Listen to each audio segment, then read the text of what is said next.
पंजाब कांग्रेस में बीते कई दिनों से जारी आंतरिक कलह खत्म होने की राह पर है। कांग्रेस पार्टी के नेतृत्व ने पार्टी नेता नवजोत सिंह सिद्धू को प्रदेश कांग्रेस का चीफ बनाने का निर्णय किया है। पार्टी की ओर से पंजाब के प्रभारी और पूर्व सीएम हरीश रावत ने बताया कि सभी नेताओं को संतुष्ट करने के लिए फॉर्मूला बना लिया गया है। नेतृत्व के फैसले में कैप्टन को पंजाब का सीएम बना रहने देने पर सहमति बन गई है। पश्चिम बंगाल विधानसभा चुनाव में प्रचंड जीत के बाद पहली बार मुख्यमंत्री ममता बनर्जी दिल्ली आ रही है। सूत्रों ने बताया कि बंगाल की मुख्यमंत्री 25 जुलाई को दिल्ली में होगी। इस दौरान वह कांग्रेस अध्यक्ष सोनिया गांधी समेत तमाम विपक्षी नेताओं से मुलाकात करेगी, क्योंकि 2024 के राष्ट्रीय चुनावों के मद्देनजर राष्ट्रीय राजधानी में राजनीतिक गतिविधियां तेज हो गई है। बहुजन समाज पार्टी के प्रमुख मायावती ने स्थानीय निकाय चुनाव में कथित हिंसा पर प्रदेश की योगी सरकार पर निशाना साधा है। उन्होंने आज एक ट्वीट कर कहा है कि प्रदेश में जंगल राज जैसी अराजकता फैली है जो पिछली सपा सरकार से कम नहीं है। उन्होंने आरोप लगाया कि प्रदेश की भाजपा सरकार में अराजकता का माहौल है। स्थानीय निकाय चुनाव में सत्ता पक्ष भारतीय जनता पार्टी ने धनबल, बाहुबल और सत्ता के दुरुपयोग से अधिकतर सीटें जीत ली। देश की राजधानी दिल्ली में स्कूल फिलहाल खुलने की संभावना नहीं है। मुख्यमंत्री अरविंद केजरीवाल ने दिल्ली में स्कूल खुलने की संभावना को लेकर पूछे गए सवाल पर ये बात कही।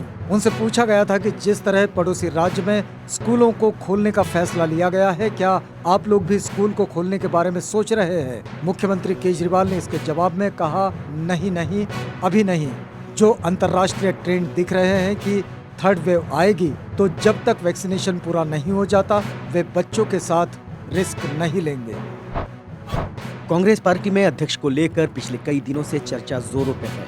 सूत्रों से मिली खबर के मुताबिक मध्य प्रदेश के पूर्व मुख्यमंत्री कमलनाथ को पार्टी कार्यकारी अध्यक्ष की जिम्मेदारी दे सकती है। खबर है कि कमलनाथ इस सिलसिले में कांग्रेस अध्यक्षा सोनिया गांधी से मुलाकात करेंगे। कांग्रेस नेता राहुल गांधी के अध्यक्ष पद संभालने से इनकार करने और सोनिया गांधी की सेहत ठीक न होने के कारण पार्टी ने अब एक बार फिर कार्यकारी अध्यक्ष चुनने का फैसला किया है। एनसीपी प्रमुख शरद पवार ने स्पष्ट किया है कि राष्ट्रपति चुनाव के लिए मेरे उम्मीदवार बनने की बात गलत है। जब एक ही पार्टी के पास 300 से ज्यादा सांसद है तो चुनाव का क्या परिणाम होगा मुझे पता है। मैं राष्ट्रपति पद का उम्मीदवार नहीं बनूंगा। 2024 के चुनाव के लिए अभी कुछ तय नहीं है। राजनीतिक परिस्थितियां बदल सकती है। मानसून सत्र से पहले किसानों ने सांसदों से कृषि कानूनों को निरस्त करने की मांग को संसद में उठाने की मांग की है। किसान संगठनों ने चेतावनी देते हुए अपने चुने हुए सांसदों से कहा है, यदि सांसद कृषि कानूनों का मुद्दा संसद में नहीं उठाते तो किसान सांसदों और उनकी पार्टी का विरोध करेंगे। इसे मतदाता सचेतक कहते हुए किसान संघ सांसदों से कृषि कानूनों को निरस्त करने की मांग कर रहे हैं। किसान संगठनों ने यह संदेश सभी सांसदों को मानसून सत्र से पहले ईमेल के जरिए भेजने का फैसला किया है। संसद के मानसून सत्र की शुरुआत 19 जुलाई से होने जा रही है। सरकार और विपक्ष अपनी रणनीति बनाने में जुटे हैं। विपक्ष ऐसा जाल बिछाना चाहता है जिससे वो मोदी सरकार को फंसा सके। इसी बीच रक्षा मामलों की संसदीय समिति की बैठक में कांग्रेस के पूर्व अध्यक्ष राहुल गांधी ने देश की सरहद की सुरक्षा का मुद्दा उठाया। कांग्रेस के पूर्व अध्यक्ष राहुल गांधी ने बुधवार को रक्षा संबंधित संसद की स्थायी समिति की बैठक में पाकिस्तान सीमा पर चीन के आक्रामक रवैये और अफगानिस्तान कई इलाकों में कब्जे समेत कई मुद्दे उठाए। उन्होंने कहा कि इन पर भी चर्चा होनी चाहिए। महाराष्ट्र में उद्धव ठाकरे की अगुवाई वाली महाविकास आघाड़ी सरकार में सब कुछ ठीक नहीं चल रहा है। सरकार में सहयोगी महाराष्ट्र कांग्रेस के अध्यक्ष नाना पटोले ने राष्ट्रवादी कांग्रेस पार्टी के अध्यक्ष पर हमला बोला है। नाना पटोले ने एनसीपी के प्रमुख शरद पवार को राज्य में शिवसेना के नेतृत्व वाली एमवीए सरकार का रिमोट कंट्रोल बताया। राजद नेता तेजस्वी यादव ने मोदी तथा नीतीश सरकार पर बोला है। उन्होंने ट्वीट कर लिखा है कि मोदी सरकार क्यों नहीं चाहती कि पिछड़े वर्गों के छात्र डॉक्टर बने। आखिर भाजपा को देश के 60% से अधिक आबादी वाले पिछड़े अति पिछड़ों से नफरत क्यों है? नीतीश कुमार जैसे बीजेपी की सहयोगी NEET परीक्षा में पिछड़ों का आरक्षण खत्म करवाने पर क्यों तुले हैं? मोदी जी ओबीसी से घृणा क्यों? सरकारी तेल कंपनियों ने पेट्रोल डीजल के दामों में 2 दिन बाद आज फिर बढ़ोतरी कर दी है। आज गुरुवार को पेट्रोल के दाम 35 पैसे लीटर तो वही डीजल के रेट 15 पैसे प्रति लीटर बढ़ाए गए हैं। इस बढ़ोतरी के बाद कई शहरों में पेट्रोल 110 रुपए लीटर के करीब पहुंच गया है। बता दें कि तेल कंपनियों ने इससे पहले सोमवार को भी पेट्रोल व डीजल की कीमतें बढ़ाई थी। सुप्रीम कोर्ट ने देशद्रोह विरोधी कानून की संवैधानिक वैधता को चुनौती देती याचिका पर गुरुवार को सुनवाई की। शीर्ष अदालत ने कहा कि यह कानून अंग्रेजों के जमाने का है। अंग्रेज स्वतंत्रता आंदोलन को कुचलने के लिए इस कानून का इस्तेमाल करते थे। मुख्य न्यायाधीश NV रमना ने यह कानून महात्मा गांधी, बाल गंगाधर तिलक जैसी हस्तियों की आवाज दबाने के लिए इस्तेमाल होता था। क्या हमें आजादी के 75 साल बाद भी ऐसे कानून की जरूरत है? हमारी चिंता इस कानून के दुरुपयोग को लेकर है। केंद्र सरकार अंग्रेजों के दौर के इस कानून को हटा क्यों नहीं देती? सुपरस्टार रजनीकांत ने सोमवार को राजनीति से संन्यास लेने का ऐलान किया है। इसके साथ ही उन्होंने अपने संगठन रजनी मक्कल मंदराम को भी भंग कर दिया है। इसी बीच उन्होंने कहा कि भविष्य में फिर राजनीति में आने की उनकी योजना नहीं है। कांग्रेस ने देश में कोरोना रोधी टीकों की कथित तौर पर कमी होने को लेकर केंद्र सरकार पर निशाना साधा और आरोप लगाया कि इस संदर्भ में स्वास्थ्य मंत्री मनसुख मांडविया भी अपने पूर्ववर्ती हर्षवर्धन के रास्ते पर चल रहे हैं। विपक्षी पार्टी ने यह दावा किया कि टीकों की कमी के मुद्दे पर देश की जनता को मूर्ख बनाया जा रहा है। कांग्रेस के पूर्व अध्यक्ष राहुल गांधी ने केंद्र पर निशाना साधते हुए ट्वीट किया, सदियों का बनाया पलों में मिटाया, देश जानता है कौन ये कठिन दौर लाया। राज्य दर राज्य टीके की कमी की शिकायत कर रहे हैं। टीकाकरण केंद्रों में टीके नहीं है, बोर्ड लगे होते हैं।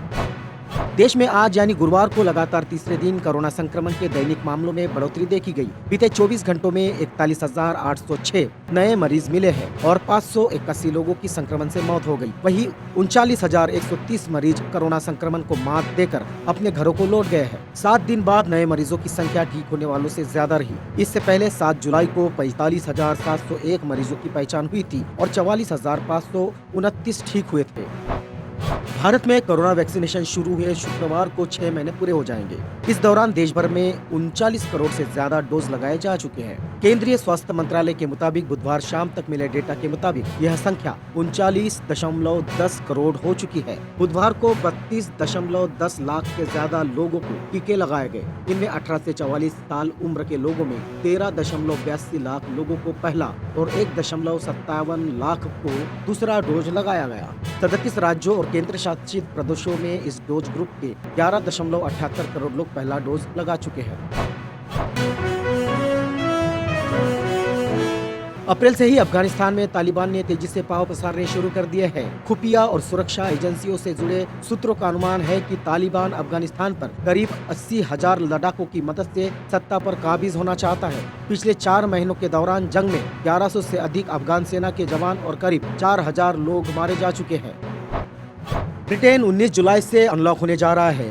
बोरिस जॉनसन की सरकार के सामने यह परीक्षा की घड़ी है। यहाँ रोज औसतन 30,000 नए मरीज मिल रहे हैं, लेकिन अस्पतालों में भर्ती हो रहे नए मरीज की संख्या और मौतें कम है। अगस्त 2020 से मार्च 2021 तक 1,000 मामलों में औसतन 81 मरीज अस्पताल में भर्ती हुए थे, जबकि 18 मौतें हुई थी। ब्रिटेन के सार्वजनिक स्वास्थ्य विभाग ने 12 जुलाई तक आंकड़े जारी किए हैं। पिछले 7 दिन में यहाँ 2 लाख से ज्यादा मरीज मिले हैं, लेकिन मौतें महज 168 ही हुई है। दक्षिण अफ्रीका में कई जगह आगजनी, लूटपाट, 72 की मौत, हजारों गिरफ्तार। दक्षिण अफ्रीका में पूर्व राष्ट्रपति जैकब जुमा को जेल भेजने के बाद देश में भीषण हिंसा, लूटपाट और आगजनी का दौर जारी है।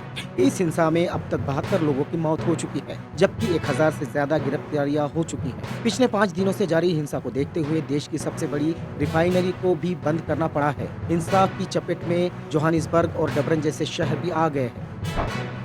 दक्षिण पश्चिम चीन में बाढ़ ने तबाही मचा रखी है। यहाँ का एक बड़ा क्षेत्र पानी में डूबा हुआ है। इसी बीच झुहेई शहर में एक निर्माणाधीन सुरंग में बाढ़ का पानी घुस गया। सुरंग में 14 मजदूर फंस गए। मजदूरों को निकालने के लिए रात भर से रेस्क्यू ऑपरेशन चल रहा है। राकेश झुनझुनवाला समेत 10 लोगों से सेबी ने वसूले 37 करोड़ रुपए। जाने क्या है मामला? बता दें कि यह मामला एपटेक के शेयरों में राकेश झुनझुनवाला और उनके परिवार के खरीद फरोख्त से जुड़ा है। ये सभी लोग एजुकेशन कंपनी एपटेक में प्रमोटर थे। भारतीय प्रतिभूति एवं विनिमय बोर्ड सेबी उस कथित आरोप की जांच कर रहा था कि इन लोगों को अप्रकाशित कीमत समेत सूचनाएं मिल जाती थी। सेबी मई और अक्टूबर 2016 के बीच सभी तरह के इनसाइडर ट्रेडिंग डील की जांच कर रहा था। राकेश झुनझुनवाला समेत अन्य लोग इस मामले में संबंधित थे। आरबीआई ने doctor Shivajirao Patil Nilangekar urban cooperative bank का लाइसेंस रद्द किया। आरबीआई ने लाइसेंस रद्द करने की घोषणा करते हुए कहा कि महाराष्ट्र में स्थित बैंक अपनी वर्तमान वित्तीय स्थिति के हिसाब से जमाकर्ताओं को पूरा भुगतान करने में असमर्थ हो सकता है। इसके अलावा सहकारिता आयुक्त और सहकारी समितियों के पंजीयक महाराष्ट्र से भी इस बैंक को बंद करने और बैंक के लिए एक परिसमापक नियुक्त करने का आदेश जारी करने का अनुरोध किया गया है। भारत और इंग्लैंड के बीच खेले जाने वाली टेस्ट सीरीज पर संकट के बादल मंडरा रहे हैं। ये सीरीज नियमित समय पर शुरू होगी या नहीं, कुछ भी कहना मुश्किल है। इंग्लैंड में कोरोना के मामलों में तेजी से बढ़ोतरी का असर भारतीय टीम पर भी पड़ा है। खबरों के मुताबिक टीम इंडिया के 2 खिलाड़ी कोरोना संक्रमित पाए गए हैं। यह जानकारी मिलने के बाद खिलाड़ी को आइसोलेटेड कर दिया गया है। माना जा रहा है कि टीम इंडिया में कोरोना संक्रमित खिलाड़ियों की संख्या बढ़ सकती है। बॉलीवुड एक्ट्रेस कृति सेनन की सरोगेसी और प्रेगनेंसी पर आधारित मोस्ट अवेटेड फिल्म मिमी का ट्रेलर 13 जुलाई को रिलीज कर दिया गया। ट्रेलर को जबरदस्त रिस्पांस मिल रहा है।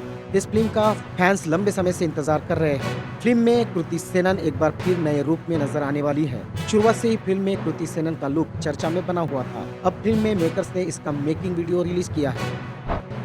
अमिताभ बच्चन के बंगले पर बीएमसी के एक्शन से पहले एमएनएस ने चिपकाया पोस्टर। बृहन्मुंबई नगर निगम लगभग 1 सप्ताह पहले से अमिताभ बच्चन के जुहू स्थित प्रतीक्षा बंगले के एक दीवार को गिराने की तैयारी कर रही है। अब महाराष्ट्र नवनिर्माण सेना एमएनएस ने बुधवार रात अमिताभ के बंगले के बाहर एक पोस्टर लगाया है। बैनर में लिखा है big B show big heart. इस पोस्टर के मुताबिक बिग बी का बड़ा दिल दिखाए। दरअसल अमिताभ बच्चन का बंगला संत ध्यानेश्वर मार्ग पर है और बीएमसी इस सड़क को चौड़ा करना चाहती है, जिसकी वजह से अमिताभ के बंगले के एक दीवार को गिराना पड़ेगा।